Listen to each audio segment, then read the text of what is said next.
Assalamualaikum warahmatullahi wabarakatuh. Alhamdulillah, alhamdulillahi bini'mati tatimmus salihat. Wassalatu wassalamu ala fakhril kainat sayyidis sadat Muhammad ibn Abdullah Rasulullah sallallahu alaihi wasallam wa ala alihi wa ashabihi wa man tabi'ahu ila yaumin ba'dal mamat. Amma ba'du. Puji, syukur kita panjatkan kehadirat Allah Subhanahu wa taala yang mana atas limpahan nikmatnya kalian masih bisa melihat di depan kalian orang yang sedang bertausiah dengan wajah yang tampan dan kece ini. Tak lupa salawat beserta salam marilah kita panjatkan kepada junjungan kita Nabi besar Muhammad sallallahu alaihi wasallam, kepada para keluarganya, kepada para sahabatnya, kepada para tabi'in tabiatnya, hingga insya Allah kepada kita selaku umat akhir zamannya. Amin amin ya Allah ya Rabbal alamin. Para hadirin pelanggan setiap video saya, pada kesempatan kali ini saya ingin menyampaikan sebuah kultum yang berjudul memuliakan alim ulama. Kita selaku umat muslim yang insya Allah diridhoi oleh Allah Subhanahu wa taala harus yang namanya memuliakan para alim ulama. Sebagaimana sabda Nabi Muhammad sallallahu alaihi wasallam, "Man akrama aliman faqad akramani, wa man akramani faqad akramallah, wa man akramallah fama'wahul jannah." Barang siapa yang telah memuliakan seorang alim, maka ia sungguh telah memuliakanku. Dan barang siapa yang telah memuliakanku, maka ia sungguh telah memuliakan Allah. Dan barang siapa yang telah memuliakan Allah, maka tempatnya tidak lain ialah di surga. Jadi guys, sebenarnya siapa sih para ulama itu? Allah telah menjelaskan para ulama dalam firman-Nya, yaitu pada surat Fatir ayat 28 yang berbunyi, "Innama yakhsyallahu min ibadihil ulama." Sungguhnya yang rasa takutnya paling dalam terhadap Allah di antara hamba-hambanya tidak lain ialah para ulama. Jadi gini ulama itu bukan hanya orang yang Allah beri mereka kepahaman ilmu, tapi juga yang rasa takutnya paling dalam kepada Allah di antara hamba-hamba Allah yang lain. Hadirin yarhamukumullah.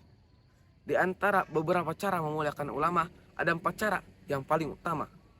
Yang pertama, kita harus bersyukur kepada Allah Subhanahu wa taala. Kenapa? Karena ketika seorang ulama lahir di muka bumi, maka tandanya Allah masih memberi kita waktu untuk bertaubat.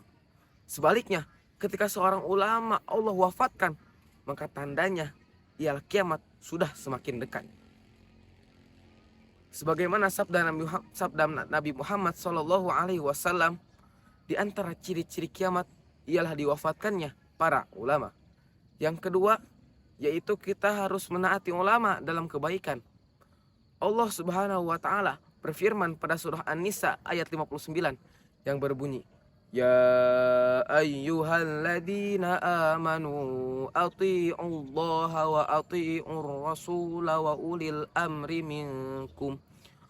Wahai orang-orang yang beriman, taatilah Allah, taatilah Rasul, serta ulil amri di antara kalian. Beberapa tafsir menyebutkan ulil amri di sini bermakna para ulama. Dalam kitab Ta'alimut Ta'alim karya Syekh Az-Zarnuji disebutkan bahwasanya kita harus menaati ulama dalam hal kebaikan, bukan dalam hal kemaksiatan kepada Allah Subhanahu wa taala.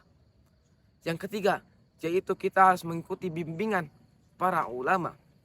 Syekh Muhammad Bazmul pernah berkata, barang siapa yang mengikuti para ulama, berarti dia telah mengikuti jalan yang lurus. Adapun yang menyelisihinya, berarti dia telah keluar mengikuti jalan syaitan. Yang keempat, hadirin yarhamkumullah, kita harus menyerahkan urusan umat kepada para ulama. Dr. Kiai Haji Asep Ahmad Faturrahman LCMAG pernah menyampaikan sebuah hadis pada pembelajarannya yang berbunyi, "Idza wusidal amru ila ghairi ahlihi fangtadiris sa'ah." Jika suatu urusan diserahkan kepada yang bukan ahlinya, maka tunggulah kehancurannya. Jadi ini berarti jika ada suatu permasalahan yang mencakup urusan umat, maka harus diserahkan kepada para alim ulama yang lebih mengetahui jalan keluarnya.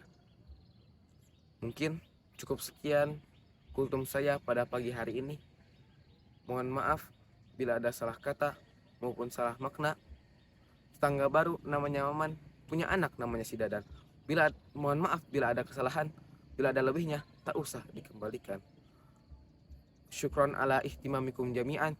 Thank you for attention. Wabillahi taufiq wal hidayah. Dikulum dikunyah. Assalamualaikum semuanya.